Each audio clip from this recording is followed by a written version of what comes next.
buat semua manusia yang ada di bumi ya, VT ini wajib ditonton ya.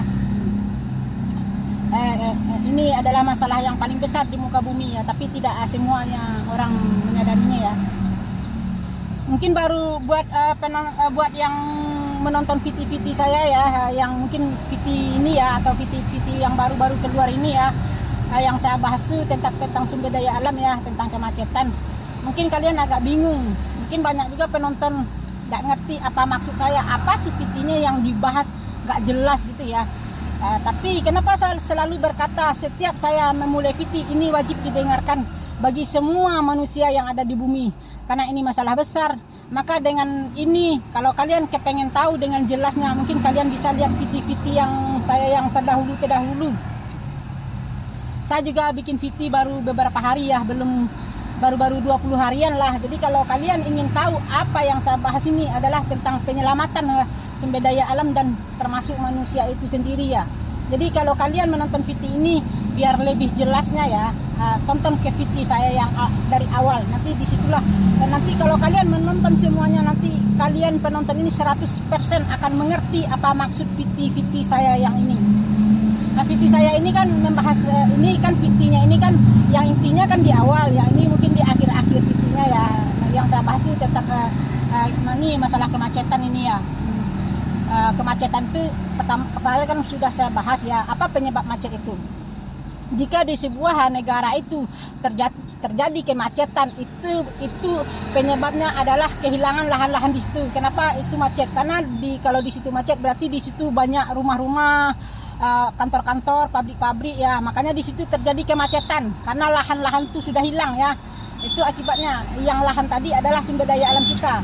Makanya kenapa di sini macet itu, dimana kayak di Jakarta kan sudah macet kan, karena tidak ada lahan.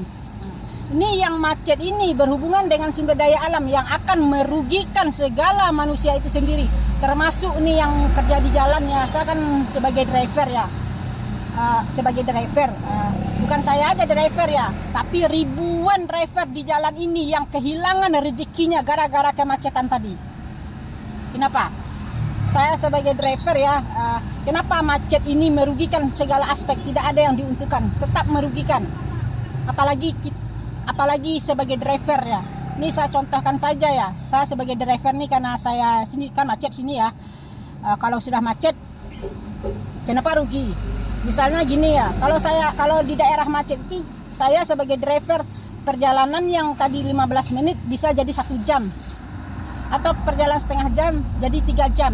Jadi secara otomatis saya itu sudah dirugikan secara materi ya, bensin itu materi kan, dan secara emosi juga kita sudah dirugikan ya. Di jalan itu kan pasti kita emosi karena dirugikan secara emosi tadi ya, karena macet kita otomatis kan emosi, ngamuk-ngamuk lah di jalan. Itulah yang dirugikan dua itu ya, di jalan itu ya. Nanti yang pergi ketiganya itu yang lebih parah lagi. Kalau sudah macet, kita sebagai driver ya, karena perjalanan itu jauh, jadi penjemputan sebenarnya tadi dekat. Akhirnya itu kita di cancel lah sama para penumpang. Jadi kita sudah dirugikan 3 lagi. Saya dirugikan secara materi dan emosi, saya dirugikan ya. Bayangkan saja berapa banyak manusia yang jadi driver di jalan ini, yang harusnya mereka dapat orderan 5, jadi 1 orderan karena macet berjam-jam. Berarti kemacetan itu akan memiskinkan banyak manusia. Contohnya ya kayak gini. Ya seperti saya bensin tadi harusnya belum habis, jadi habis. Yang dari tadi sehat-sehat saja ya jadi sakit kepala ya. Yang mungkin yang dari sakit mah bisa asam lambung karena kemacetan berjam-jam tadi kan. Ya dari asam lambung ntar malah masuk rumah sakit. Berarti macet ini tetap merugikan segala aspek, apalagi sebagai driver.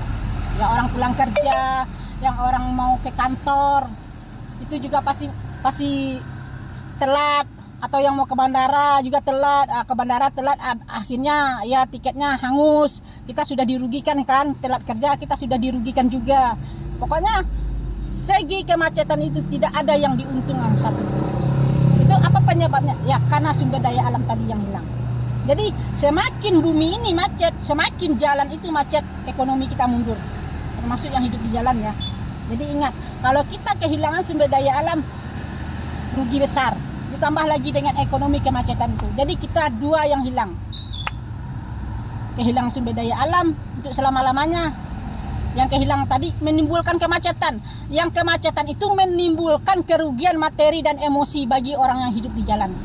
Mudah-mudahan kalian mengerti ya dengan viti-viti saya. Kalau mau jelas lagi apa yang saya bahas, tontonlah viti-viti saya yang dari pertama.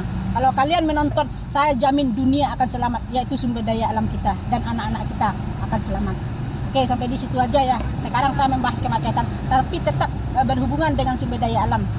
Yang tidak mengerti, silakan tonton yang lain-lain ya. Semoga ngerti maksudnya. Oke, sampai di sini ya. Nanti kita ketemu di video-video berikutnya ya.